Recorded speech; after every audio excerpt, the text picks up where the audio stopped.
1 to 1।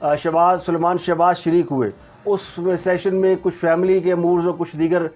باتیں بھی کی گئیں، اور تیسرے سیشن میں خواجہ آصف اور مریم اورنگزیب کو شریک کیا گیا۔ تو یہ ٹوٹل 3 سیشن ہوئے تھے، اور جو 1 on 1 سیشن ہوا شہباز شریف اور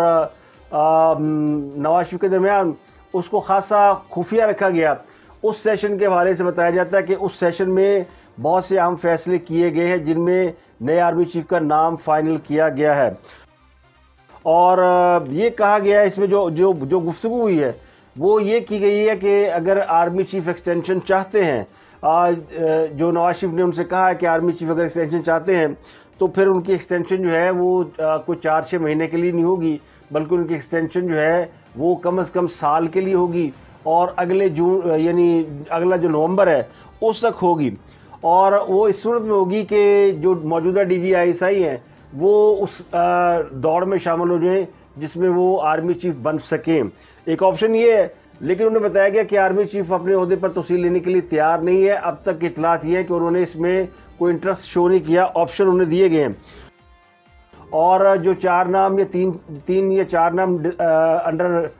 ڈسکشن ہے ان میں جنرل فیض حمید کا نام شامل نہیں ہے۔ ٹاپ 2 میں جنرل عاصم منیر ہیں اور جنرل ساحر شمشاد مرزا ہیں۔ اب یہ 2 نام ہیں جن کے بارے میں کہا جاتا ہے کہ ان میں سے ایک آرمی چیف ہوگا، اور اس کا فیصلہ بھی جو ہے یعنی ان میں سے ایک نام جو ہے وہ چوز کر لیا گیا ہے، اور ان کے بعد جو ہے اگلے آرمی چیف کے لیے جنرل ندیم انجم کا نام بھی کنسیڈر کیا گیا۔ اب جنرل عاصم منیر نے نومبر کی شاید 27 کو یا 26 تاریخ کو ریٹائر ہونا، ان کی ریٹائرمنٹ جو ہے وہ آرمی چیف سے کوئی 1-2 روز پہلے کی ہے، تو اس لیے یہ کہا گیا کہ ابھی فی الحال نوٹیفیکیشن نہ کریں، نہ ہی نام ڈسکلوز کریں، اور نئے آرمی چیف کے بارے میں فیصلہ نومبر کے آخری ہفتے میں کیا جائے۔ تب تک جو ہے وہ عمران خان کے اوپر پریشر رکھا جائے اور اس کو دباؤ میں رکھا جائے، اور عمران خان کو موقع دیا جائے کہ وہ لانگ مارچ کرے تاکہ وہ اپنے جو سارے سیاسی کارڈ ہیں وہ کھیل لیں۔ اور خان صاحب جو ہے وہ خاصے اس معاملے میں محتاط ہیں، اور لیکن وہ ان کا خیال یہ کہ وہ آسانی سے یہ اچیو کر لیں گے۔ لیکن یہ بھی کنسیڈر کیا گیا اجلاس میں، اس بات پر بھی غور کیا گیا کہ اس بار اگر عمران خان صاحب اگر آتے ہیں پنجاب اور خیبر پختونخوا سے، گو کہ بہت سے علاقوں میں سیلاب ہے، لیکن پھر بھی خیبر پختونخوا کا بہت سارا حصہ اور گلگت بلتستان اور آزاد کشمیر اور پنجاب، یہ چاروں ملا کے خان صاحب جو ہے وہ لوگ باہر نکال سکتے ہیں۔ تو اس سے پہلے پنجاب میں تبدیلی اگر آ جاتی ہے تو پھر خان صاحب کو پنجاب سے کوئی سپورٹ نہیں ملے گی، اور خان صاحب کو اگر پنجاب سے سپورٹ نہ ملی تو پھر باقی سپورٹ ان کی اسی طرح کی ہے جیسی کہ 25 مئی کو تھی، اور 25 مئی کا لانگ مارچ جس طرح بری طرح ناکام ہوا اس طرح یہ لانگ مارچ بھی کامیاب نہیں ہوگا۔ تو طے یہ پایا ہے کہ سپٹمبر میں ہی پنجاب میں جو تبدیلی کا مرحلہ ہے وہ مکمل کر لیا جائے، اور اس مرتبہ جو ہے کوئی تگڑا بندہ لے آیا جائے جڑا کہ نتھ پا کے رکھ دے، جس طرح رانا ثناءاللہ صاحب کو پنجاب میں جب پنجاب میں تو وہ تھے ہی، لیکن جب وہ وزیر داخلہ تھے اور پنجاب حکومت حمزہ شہباز کے پاس تھی تو رانا ثناءاللہ نے اس کو بڑی اچھی طرح ٹیکل کیا تھا، تو اس بات کی تعریف کی گئی، اور یہ کہا گیا کہ خان صاحب کو پنجاب نہیں دیا جائے گا، اور پنجاب لانگ مارچ کی صورت میں ان سے لے لیا جائے۔ اب خان صاحب کے جو قریبی ساتھی فواد چودھری، انہوں نے یہ ڈیٹ دی ہے کہ 2 ہفتوں میں اگر حکومت نے الیکشن کی ڈیٹ نہ دی تو ہم لانگ مارچ کریں گے، اور خان صاحب بھی اپنے جلسوں میں کہہ چکے ہیں کہ وہ اسی ماہ کے آخر میں لانگ مارچ کی کال دینے والے ہیں۔ کل کور کمیٹی کے اجلاس میں بھی انہوں نے واضح طور پہ کہہ دیا کہ اب ہم لانگ مارچ کرنے والے ہیں اور میں جلدی تاریخ دوں گا، لیکن وہ تاریخ دیتے ان کو لوگ سمجھا رہے ہیں کہ اگر آپ نے یہ کیا تو پھر بڑا مشکل ہو جائے گا، اگر یہ والا آپشن بھی ناکام ہو گیا تو جو پرو اسٹیبلشمنٹ لوگ ہیں وہ انہیں سمجھانے کی کوشش کر رہے ہیں کہ انتظار کر لیا جائے اور حکومت پہ پریشر بنائے رکھا جائے، اور لیکن لانگ مارچ نہ کیا جائے۔ لیکن خان صاحب اس پر راضی نہیں ہیں، اور خان صاحب کو زیادہ غصہ یہ کہ ان کے جو پسندیدہ آرمی چیف تھے ایک تو وہ اس دور سے نکل گئے، اور دوسرا ان کی کوشش یہ کہ وہ اپنا آرمی چیف لے کر آئیں۔ اب وہ کیوں لانا چاہتے ہیں اس کی وجہ صاف ظاہر ہے، اور وہ وجہ یہ کہ وہ چاہتے ہیں کہ ان کا خیال یہ ہے کہ ان کے پاس اس وقت موقع ہے کہ وہ 2/3 اکثریت سے حکومت میں آ سکتے ہیں، لیکن اگر آرمی چیف ان کی مرضی کا نہ ہوا، فوج ان کے ساتھ نہ ہوئی، کوئی اور آرمی چیف ہوا تو پھر ان کے لیے حکومت کرنا بہت مشکل ہو جائے گا اور اپنی حکومت کو دباؤ نہیں دے سکیں گے. وہ زیادہ دیر عوام کو بیوقوف بنا نہیں سکتے, تو پھر وہ کیا کریں گے؟ تو ان کو ایک طاقت چاہیے اس سارے ایک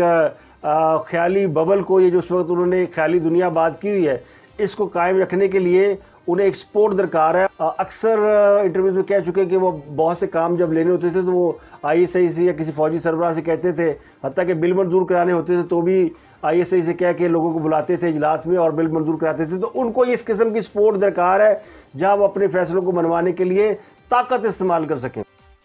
یہ جو عوام کی طاقت ہے یہ بہت زیادہ دیر تک ان کے پاس نہیں رہنی, کیونکہ اگر وہ وزیر اعظم بن بھی گئے تو اس کے بعد ان کی جو کارکردگی ہے اس کے اوپر سوال اٹھنے ہیں. کوئی بھی حکومت جو ہے وہ اس وقت جو خزانے کی صورتحال ہے یا ملک کی صورتحال ہے, کوئی بھی حکومت زیادہ دیر سسٹینڈ نہیں کر سکتی, بڑا مشکل ہے. اسے کوئی نہ کوئی اپنی پولیٹیکل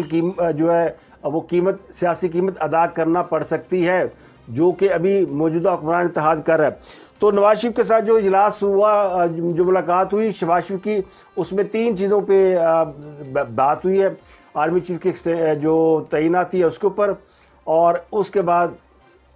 نئے الیکشن کے اوپر جو انہوں نے کہہ دیا کہ یہ وقت پہ کرائیں گے, اس سے پہلے نہیں کرانے, ڈٹ جائیں. ہر قسم کا دباؤ, جو بھی دباؤ ڈالتے ہیں آپ نے قبول نہیں کرنا. کوئی بھی دباؤ ڈالے, کوئی بھی فرمائش کرے, کوئی بھی آپشن دے, تو اس کے اوپر بالکل نہیں جانا. نئے الیکشن کے اوپر بات نہیں ہوگی جب تک ہم اپنا ملک سنبھال نہیں لیتے. اور سب سے امپورٹنٹ بات انہوں نے کی کہ سیلاب زدگان کی جو ریہیبلیٹیشن ہے یہ ایک ایسی اپرچونٹی ہے جس میں مسلم لیگ نون اپنی سروسز دے کے اپنے لوگوں کے اوپر اپنا اعتماد بحال کر سکتی ہے. تو اس کے لیے ایک تو مقدمہ عالمی سطح پر لڑنا ہے, تو اس کے لیے بھی نواز شریف نے کچھ انہیں ہدایات دی ہیں شہباز شریف کو کہ آپ نے 23 ستمبر کو جو اقوام متحدہ کا اجلاس ہے اس میں جو آپ نے بات کرنی ہے اس کے بارے میں پہلے شہباز شریف نے بریفنگ دی, پھر نواز شریف نے انہیں کچھ ٹپس دی ہیں کہ اس پر بات کریں گے اور یہ معاملہ انٹرنیشنل سطح پر اٹھایا جائے گا. اور آرمی چیف کی تعیناتی کے حوالے سے انہوں نے بتا دیا کہ وہ جو 2 نام انہوں نے کنسیڈر کیا ان میں سے ایک نام فائنل کر لیا ہے. جنرل ساحل شمشاد مرزا اور جنرل عاصم منیر میں سے ایک نام فائنل ہے. اس میں یہ کہا گیا جی کہ آخری ہفتے تک اس کو کھینچیں گے. اگر کہیں جنرل قمر جاوید باجوہ کا موڈ ہوا کہ ایکسٹینشن کا تو پھر اس معاملے کو دیکھیں گے, لیکن بصورت دیگر جنرل عاصم منیر باجوہ کی ریٹائرمنٹ سے 1 روز پہلے اس کو اناؤنس کیا جائے گا, اور ایک کو chairman chief of joint staff لگائیں گے اور ایک کو آرمی چیف بنائیں گے. اور ایکسٹینشن کی صورت میں اس کو اگلے سال کم از کم نومبر تک لے کے جائیں گے, تاکہ اس وقت تک جنرل ندیم انجم جو ہیں وہ اس پوزیشن میں آ جائیں کہ وہ آرمی چیف بننے کی دوڑ میں شامل ہو جائیں. تو اس اہم اجلاس میں, اس اہم میٹنگ میں وزیر دفاع خواجہ آصف اور مریم اورنگزیب شامل نہیں تھے. ان کو تیسرے سیشن میں شامل کیا گیا اور پھر کچھ گلے شکوے بھی کیے گئے ہیں, اور ان گلے شکووں میں مفتہ اسماعیل کی جو پالیسی ہے اس کے اوپر بات کی گئی ہے. اور نواز شریف ذرا خوش نہیں ہے اور وہ سمجھتے ہیں کہ بہت سی اہم چیزیں ایسی ہیں جو کہ نہیں ہونی چاہیے, جس میں ڈالر کا مسلسل گرنا. تو انہوں نے بتایا کہ جی ڈالر کی کس طرح اسٹیٹ بینک کو کے حوالے سے جو عمران خان پالیسی بنا کے گئے ہیں اس کی فری فال کی وجہ سے ڈالر جو ہے کنٹرول میں نہیں آ رہا. اور خواجہ اعظم اور مریم اورنگزیب کو پہلے ہی بتا دیا گیا تھا کہ نواز شریف پہلے 1 to 1 ملیں گے, اس کے بعد پھر اسحاق ڈار شریک ہوں گے اور اس کے بعد آپ لوگ شریک ہوں گے. تو یہ 3 مرحلوں میں میٹنگ ہوئی ہے اور ان 3 مرحلوں میں پارٹی پالیسی جو ہے وہ ڈسکس ہوئی ہے. تو ابتدائی طور پر جو اجلاس ہوا تھا اس میں یہ تاثر ملا تھا کہ نواز شریف ذرا خوش نہیں ہے, لیکن بعد میں ان کی اور فوٹیجز اور تصاویر آ گئی ہیں جس میں انہوں نے شہباز شریف کو اچھے انداز میں رخصت بھی کیا. گو کہ ویلکم جو نوٹ تھا وہ زیادہ اچھا نہیں تھا, لیکن جو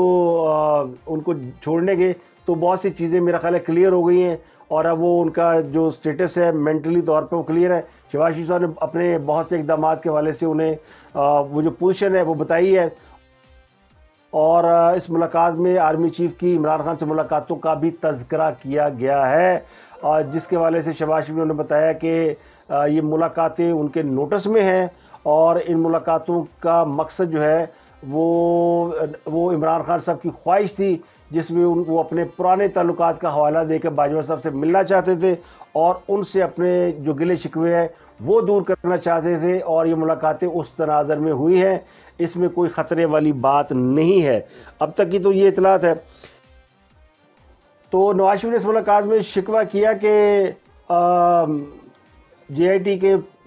وہ جو 5 ہیرے تھے، نگینے تھے، اور اس کے علاوہ جج ارشد ملک اور بہت سے لوگ، انہوں نے سر توڑ کوشش کی لیکن نواز شریف پر کرپشن ثابت نہیں کر سکے، تو ایک انہوں نے بیٹے سے تنہا نہ لینے کے معاملے کو بنیاد بنا کر انہیں سزا سنا دی۔ لیکن عمران خان کی نااہلی کے لیے انہوں نے کہا کہ اس وقت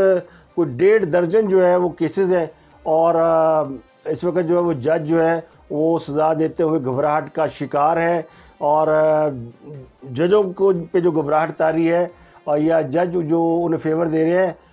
وہ ان پریزیڈنٹ ہے۔ اس کے بارے میں انہوں نے شکوہ کیا کہ عدلیہ جو ہے وہ کس طرف جا رہی ہے، اور عدلیہ عمران خان کے کیسز کو حتمی انجام تک کیوں نہیں پہنچا رہی، تو اس کے پیچھے کیا کہانی ہے۔ تو اس پر بھی شہباز شریف نے انہیں بریفنگ دی ہے اور انہیں مطمئن کرنے کی کوشش کی ہے کہ بہت سارے کیسز ایسے ہیں جس میں عمران خان صاحب کو گرفتار کیا جا سکتا ہے یا سزا دی جا سکتی ہے، لیکن یہ معاملہ عدالتوں میں ہے اور عدالتوں پر ہی چھوڑ دیا جائے کہ وہ اس کا فیصلہ کرے۔ اگر ہم کریں گے تو پولیٹیکل وکٹمائزیشن ہو جائے گی، اور جس پر نواز شریف نے ایگری کیا کہ پولیٹیکل وکٹمائزیشن نہیں ہونی چاہیے، لیکن عمران خان کو سزا ہونی چاہیے، اس سے انہیں بچنا نہیں چاہیے کیونکہ ان کے اوپر جو کیسز ہیں وہ بڑے سالڈ ہیں۔